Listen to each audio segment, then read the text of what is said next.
शहर हैदराबाद के टप्पा चबूतरा पुलिस हुदूद की सड़क पर महबूब फंक्शन हॉल के रूबरू आज एक हादसा रोनुमा हुआ।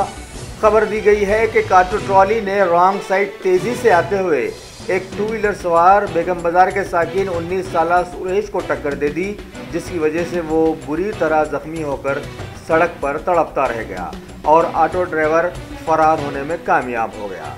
जख्मी नौजवान को इलाके के लोगों ने उस्मानिया दवाखाना मुंतकिल किया और पुलिस करीब 1 घंटा ताखीर से वहां पहुंची, जबकि वहां ना टक्कर मारने वाला था और ना ही जख्मी ही था। वाज़ेह हो कि उस जगह पर शहर की और जगहों की तरह CCTV कैमरास भी लगाए गए हैं। अब देखना है कि पुलिस उस हादसे का क्या नतीजा निकालती है।